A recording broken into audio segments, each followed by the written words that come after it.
Too many vape brands start with a founder in a lab, mixing flavors they personally enjoy. It is a common approach, but one that carries a significant financial risk. Building a product catalog based on internal preference rather than market data creates a disjointed lineup. That often leads to dead inventory sitting stagnant on crowded dispensary shelves. The strategy to prevent this starts before you ever open a terpene catalog. You have to define the target consumer.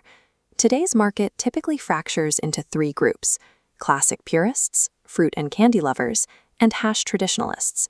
Satisfying one of these segments means intentionally accepting the alienation of the other two. If you formulate an authentic, skunky profile for the purist, the candy lover will reject it.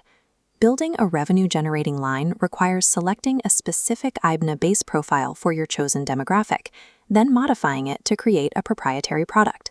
The purist demographic focuses on authenticity. They seek a true-to-plant experience that mirrors the specific aromatic profile of the original cannabis flower. This array of Eybna's pure terpenes is designed for that demand. Each formulation contains at least 30 distinct terpenes to recreate the profiles of famous legacy strains. The operational trade-off here is competition. Utilizing famous legacy profiles puts a brand in direct contact with every other label using those exact same strain names. On the other side is the mass market demographic. Modern consumer trends show a heavy preference for dessert and candy-like profiles over traditional earthy notes. As the Mango Haze label suggests, the Palate Line targets this segment. It relies on botanical esters and aldehydes to achieve fruit-forward sweetness and specific flavor nuances. The trade-off for the Palate Line is clear. While it captures the candy weed trend, it is frequently rejected by traditionalists seeking skunk and gas characteristics. Your choice of base determines the market battlefield. You are either competing on legacy authenticity or on modern flavor intensity. Some brands choose a highly specific, geographically focused demographic, the traditional concentrate user. Eybna's hash line, featuring profiles like Moroccan and Afghan, is engineered to capture this specific, earthy market demand. This is a regional play. These profiles will likely underperform in U.S. markets that are currently prioritized towards fruity and gassy vapes. These niche lines allow a brand to own a specific regional identity, but they require a clear understanding of local market limitations before committing capital. Relying solely on ready-made baselines can lead to low market differentiation if a competitor formulates with the exact same profile. The enhancer line is used to solve this. These are not finished standalone flavors. They are precision modifiers used to adjust the architecture of a profile. Take the Kush note modifier.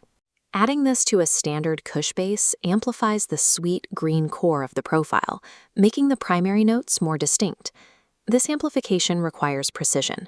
Because enhancers are highly concentrated, they must be micro-measured so they don't overpower the base genetics. Enhancers can bridge demographics. Adding a gas note to a grape profile creates Grape Gas, appealing to two consumer types at once. Similarly, adding a tutti-frutti enhancer to a harsh genetic base shifts the final product into the crossover candy category. While baselines get a product to market, enhancers provide the granular control needed to build proprietary flavor architecture that is difficult for competitors to duplicate. A common, costly mistake in the lab is attempting to blend multiple base strains and multiple enhancers simultaneously. This typically results in a muddy flavor profile, wasting both expensive raw materials and R&D time. Systematic formulation relies on a simple constraint, combining exactly one main profile, pure, palate, or hash, with exactly one enhancer. This restriction isolates the variables. It allows a lab team to track and reproduce specific improvements in the flavor profile.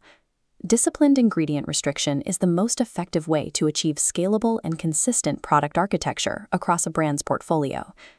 The final phase of this workflow requires executing all tests strictly in small batch sizes.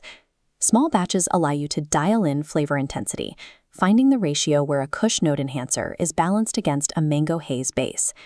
This iterative phase does take time, which can slow down the initial time to market.